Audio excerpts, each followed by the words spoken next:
Hello everyone, it's me SKF. आज हम बात करने वाले हैं एक संकी बुड्ढे की हरकत पर। भाई, बिहार जैसे इतने बड़े राज्य का मुख्यमंत्री अपनी राज्य की एक डॉक्टर स्टूडेंट का नकाब खींचता है हाथों से। ये उसका संकीपना है या फिर ज़हनी तवाज़ुन बिगड़ चुका है उसका, ये हम नहीं जानते।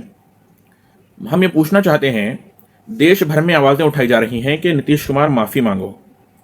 क्यों माफ़ी मांगे नीतीश कुमार? और हम हैं कौन जो उसको माफ़ करें?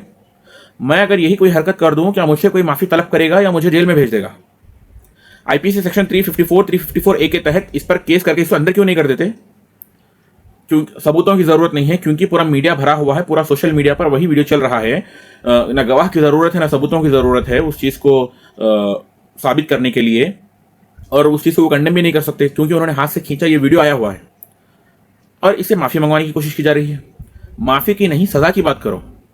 भाई, जब इसने ये हरकत की एक देश का मुख्यमंत्री रहते हुए, तो इसके सपोर्ट में दूसरे राज्य के एक मंत्री ने इसके सपोर्ट में बयान किया और उसने कहा, संजय निषाद ने, चेहरे को तो हाथ लगाया है, नकाब को तो कहीं और तो नहीं लगाया। मालूम नहीं कहाँ लगवाना चाह रहा था और हाथ उसको। काश इसकी बहन बेटी होती तो क्या यही बात करता? क्या वो भी कहीं भी हाथ लगवाने के लिए देता इसको?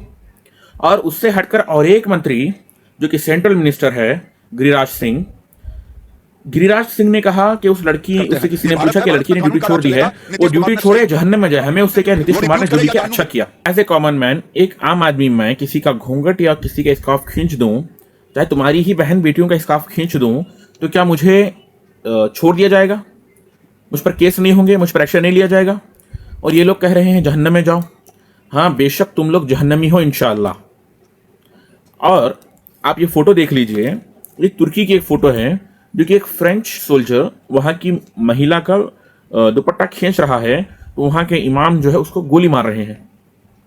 क्या आपने सुल्तान सलाहुद्दीन अय्यूबी का वाकया नहीं सुना कि हज का काफिला जा रहा था और वहाँ पर ईसाइयों ने छेड़खानी की औरतों से?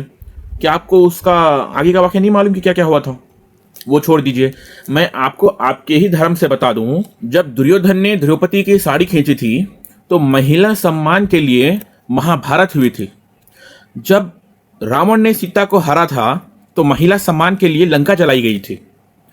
तो आज ये लोग, ये दुर्योधन, ये रावण, क्या इन लोगों के लिए कोई सजा नहीं है कि ये लोग खुले घूमते रहेंगे?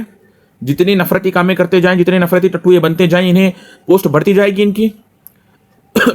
In early 90s general Dyer जब हिंदुस्तान आया था, आने के बाद में इसने कहा कि औरतों के सर से दुपट्टा खींचो और कुरान पे डालो। ये उसकी मानसिकता थी, ताकि वो इस्लाम को ख़त्म करना चाहता था।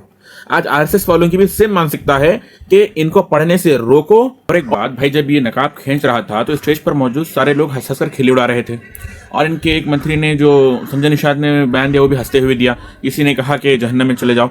भाई, ये बात हिंदू मुस्लिम की तो थी ही नहीं, इसको हिंदू मुस्लिम की रंग देने की कोशिश की गई। ये बात थी बहन बेटियों की इज्जत की, बहन बेटियों की आबरू की।